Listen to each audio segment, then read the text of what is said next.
everybody, thanks for watching. I am Max Trujillo. I am Matthew Weiss. And what you're about to watch is a chef confessional. We went up to Asheville with the intent of doing this wonderful event called Bubbles and Brats. And while all the chefs were there, we decided, you know what? We want to really know what they're thinking. So we set up this little confessional area. We text them 5 questions right when they hit record. So they didn't know what they were going to get when they got it. Yeah, the chefs were raw and uncut. It was funny. It was heartfelt. It was beautiful. We tried doing this event, Bubbles and Brats. We ran into a little bit of hiccups with some permitting and some health and human services. But all in all, we took these lemons and we made some delicious lemonade. So enjoy. Eat and drink merrily. Hey, I'm Scott Franqueza, executive chef at High Hampton Inn in Cashiers, North Carolina, and I'm doing Bubbles and Brats Chef Confessionals. Which salt brand do you prefer and why? Diamond Crystal is the only correct answer for a utility salt. If you say Morton's, you're wrong. It's not a matter of preference, it's a matter of being right or wrong. Morton's is really good. Diamond Crystal is the name brand. Mostly probably Morton's. I don't know, it's easy to get. They make a good sea salt. Diamond's Crystal. Glad you guys gave me that option because that is the one that I brought, and it's like gold right now. Somehow they're they're out of stock or slow on demand. You know, Diamond Crystal is a flat flake. It has a great surface area to mass ratio, which means it'll hold and stick to food, and surface tension will keep it there. Whereas if you throw a piece of gravel that they call Morton salt onto a steak or, God forbid, a French fry, it'll just tumble off because it's just so round and heavy. Diamond is life. I got this order from Cisco right here to do this event. Ordered 2 cases of Diamond because I can't get it anywhere else. For some reason, Diamond salt's out everywhere. It's blowing my mind. The Diamond, the Morton just falls off everything. It's terrible.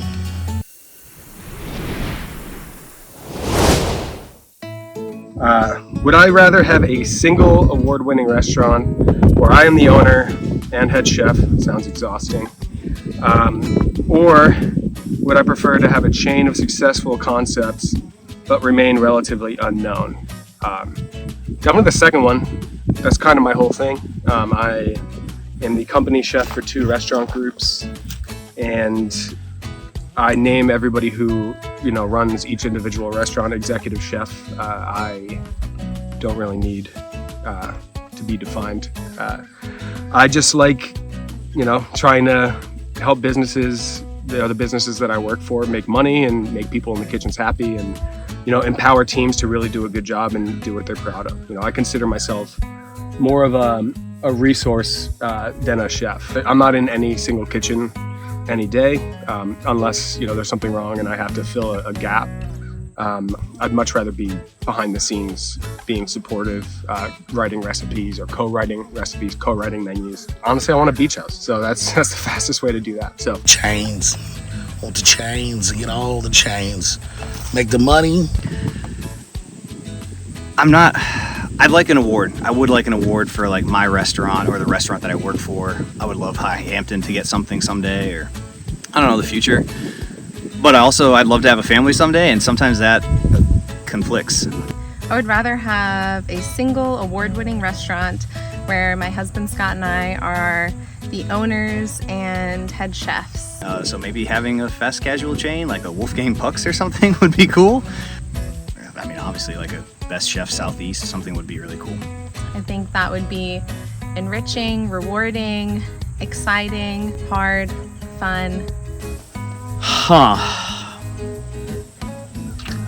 Well, I think that we all do this for some form of recognition, at least on the chef's front.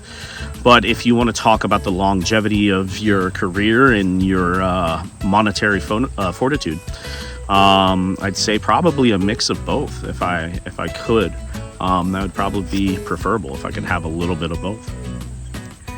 Loaded ass question there. I bought my restaurant right before COVID, so being the head chef owner has sucked for like 4 years. I want to be known. I'm very humble though. I don't like the spotlight as much. I also do a burrito stand that can be like a Shake Shack, so I see both sides. The stands make a ton of money. It's like hand over fist money. The creativity is not there. The restaurant is very creative, shitload of pressure. If everything goes wrong, it goes wrong. So both, I don't know. I'm like an ADD kid. I want to do both. Fuck it, I can do both. I don't need to sleep. Sleeping's dumb. This is just a gathering of a bunch of people that got together and made some food. All right, how do I look? All right, we're good. I'm Cassie. What have you done to contribute today? I did dishes.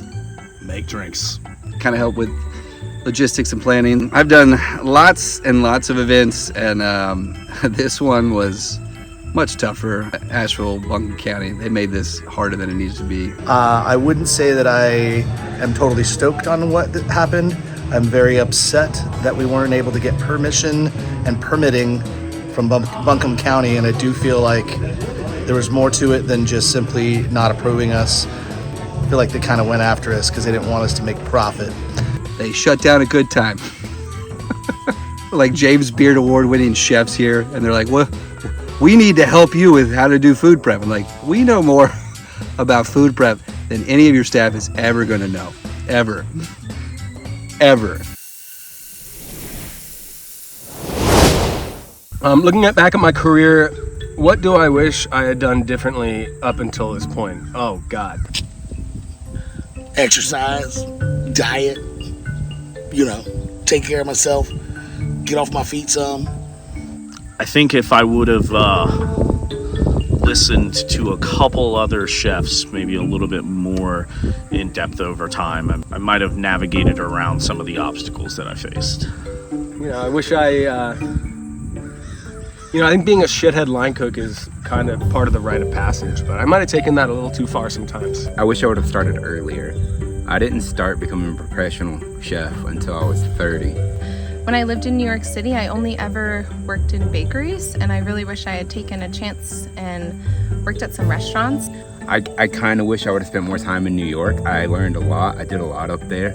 Work that shift that's that grind, and it's hard, and it's dirty, and it's ugly, and it's rewarding. I think I wish I didn't show up to work hungover so many times in my younger days. And Patience. I think patience is a virtue that I have not always been great with. I wish I had more patience. But where I am now is such a great place that I don't really have any regrets. But at the same time, I'm where I want to be right now, and I guess I wouldn't do much different. I wish I wouldn't have bought a restaurant right before COVID hit. What was your favorite food/drink today? Alex Ricci's sausage in my mouth. That was the best. I like to cook, and I like to cook seasonally, and I like to work with whatever is readily available to me. Duck sausage was fantastic from High Hampton. Those guys were really, really awesome. And obviously anything Alex does on the smoker is going to be sensational. Some of that beer can chicken, those sausages and brats, the Italian was tremendous. We had so many good sausage brats. We've got just a pulled pork quesadilla rolling over there. We have 10 racks of ribs, and then we made beer can chicken. I sliced these chickens today, fresh cut. Oh, from the farm? Yeah, from the farm. From your farm? Yeah, from my farm. Yeah. And now we just made this dry rub for my herb garden. What is the name of your farm, by the way? Weiss Farms. It's Weiss Farms, yeah. Weiss Farms, yeah. Yeah, how long that's been in the family for how many generations? Eight generations. 8 generations. Hungary. Goes way back to the Hungarian Weisses. And then I picked all of this dry rub from my herb garden today and, I love it. and cured it. So, Wow. Yeah, It's amazing. Thank you for bringing your culture to us. Oh, my pleasure. Yeah. As a chef, what is your biggest fear, or what do you try to avoid the most? Being unprepared. Well, I did do national television last year, and that was really scary. I don't know, every time someone asks me about it, it really creates a fear in the pit of my stomach. It makes me really nervous. It was really scary, really hard to put yourself out there and be judged by the universe instead of just kind of like my small corner of the world. It's one of my biggest fears because that's the fear of failure, which I think is really all of our fears. I will burn out before I actually get to build as many locations as I would like. I mean, I woke up in the middle of the night with just night terrors. Of a catering event I wasn't ready for. Product didn't come in. Your service, we've all got the ticket machine clacking in the back of the head and the nightmares. That's probably the biggest one. I mean, if you don't like my food, you don't like my food, that's fine. But that's going to be hard for you to do because, it's guaranteed tasty. I've faced a lot of not success over the last 6 to 9 months of my life. I don't know. It's caused me to grow up. I'm 40. I got kids. I'm not supposed to be at this point in my life, but a lot of people feel that way. And so we are actually working on a new pursuit with restaurant consulting, and I'm excited. Like I feel like we just got to kind of break through when you're in a place where your purpose kind of drops off and you're a little aimless. It's a tough place. It doesn't do a lot for your psyche. I think I've just taken a lot of ideas from soup to nuts now, and I love to do it. My biggest fear is trying to keep this damn restaurant open after COVID, failing, losing every damn thing I've sweated for a long time. I try to avoid the negativity in the restaurant industry. There's so much of it. It's annoying. People get so mad and so negative, and I kind of just tell them to go the fuck on and do something else. Like, it sucks, it's hard, it's stressful, but I love it.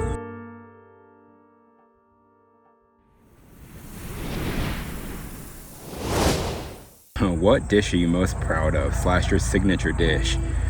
I don't think that I would ever have a signature dish. I would really love to be known for my laminated doughs, my croissants, my pastries, my breads. It's something I never felt like I was super passionate about, but I've put a lot of work and sincere effort into learning and growing and getting better at. I would be very honored if someone remembered me for that. Definitely. The cheeseburgers, I fucking love making cheeseburgers. That's one of my favorite things to do. It might be the cheeseburger. I talk to my guys about how you can hear the cheeseburger when it's ready. You pull the weight off when it hits this, and then don't touch it. Don't touch the thing, don't move it. Just let it ride. The very last second, you give that flip, got all in my yard, and you flip that cheeseburger over, and it's all crusty.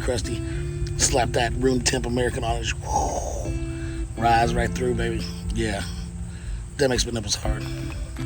With Brussels sprouts dish called Everything Brussels at the Ivy in Salt Lake City, and it was the last thing I put on the menu. At first I wanted it to be like confit and then charred carrots with fromage blanc on the bottom and everything bagel seasoning on top, so kind of like a small plate play on like a bagel with cream cheese. But it just kind of fell flat, and I was looking for something to finish the menu with, and I was like, okay, like fucking fried Brussels sprouts. Everybody loves fried Brussels sprouts. So I fried up some Brussels sprouts. Obviously it needs a sauce when they come out of the fryer, so I kind of stuck with the breakfast motif and did like a maple syrup, mustard, sriracha, some other shit in there, and some oil just to kind of fluff it up, emulsify it in the Vitamix, and put that on the fromage blanc with everything bagel seasoning and dill, and that is by far the best-selling thing I've ever made, like by a landslide. And it's infuriating, I don't want to be known for frying Brussels sprouts, but at the same time, I mean, I think it justifies my salary sometimes. So. I'm sort of known right now for meatloaf. I really love making beef Wellingtons. I give a lot of credit to Chef Aaron Bludorn, who taught me how to make them, but we've definitely taken that and built on it and made it a little bit of our own here at High Hampton. We've been on the Today Show featuring it. My wife, April, she makes the puff pastry for the beef Wellington, so it's really fun. I feel like that's a dish that we definitely love and we're very proud of. Now, do I have a preferred way of cooking? Yeah, that's definitely working over large open fires. I think there's just something, very rustic to it and kind of feels primitive, and it's kind of my preferred way of cooking. And it truly reminds me of my mother and father. It's a diamond crystal. Oh, Max is so cute when he doesn't know what he's doing.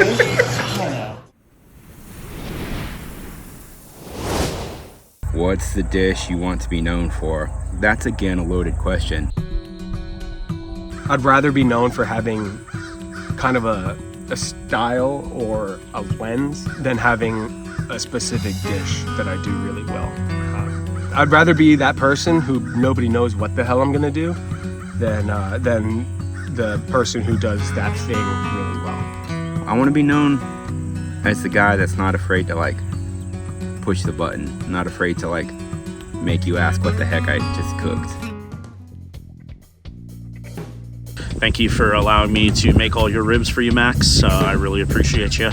So thank you, NCF&B and Matt and Max. I appreciate it. We're having fun out here. I'd like to thank the guys for putting us on. I will see you then. Cheers. I think that's it. Cheers. Thanks. Bubbles and Boobs 2024.